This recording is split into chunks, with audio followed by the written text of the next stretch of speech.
Porté par un plébiscite populaire comme il l'affectionne, Laurent Gbagbo, 77 ans, se sent dans son jardin.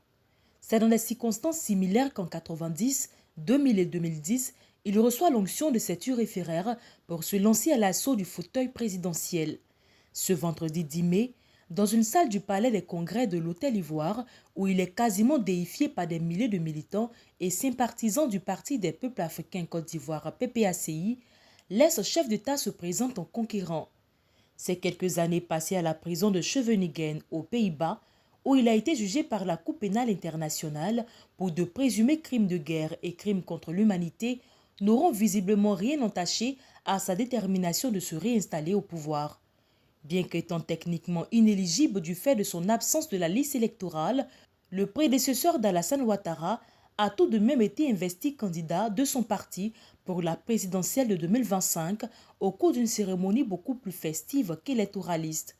Que se passera-t-il en cas de maintien jusqu'à la clôture des candidatures du statu quo actuel qui le condamne à rester en marge du processus électoral en cours? Impossible de ne pas se laisser aller à des spéculations sur les calculs politiques qui sous-tendent une telle investiture.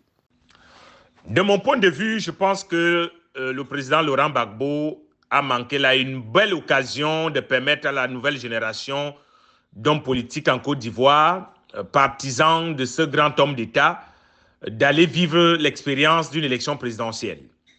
Vouloir à tout prix et à tous les prix se présenter lui-même, sachant qu'il n'est pas éligible, cela peut s'apparenter à de l'égoïsme politique et donnerait raison à ceux qui pensent que Laurent Gbagbo n'est animé que par un sentiment de vengeance et qu'il veut régler les comptes à Ouattara et à tous ses partisans. Outre l'ancien président de la République, dont le rêve d'une nouvelle chevauchée victorieuse pour le palais pourrait être contrarié non seulement par l'impasse autour de sa situation judiciaire et ses rancœurs envers ses anciens camarades de lutte, la question du positionnement d'une autre figure présidentiable au PPACI demeure tabou, presque un crime de lèse-majesté pour les irréductibles du Woody de Mama.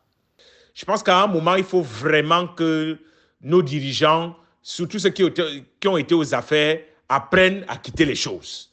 C'est important. Je ne sais pas pourquoi la politique en Afrique a l'air d'être comme une drogue où les gens sont tellement accros qu'ils ne veulent rien lâcher au point de frôler le ridicule. Laurent Gbagbo, sachant très bien qu'il n'est pas éligible, il aurait pu permettre à une jeunesse de pouvoir aller à cette expérience politique.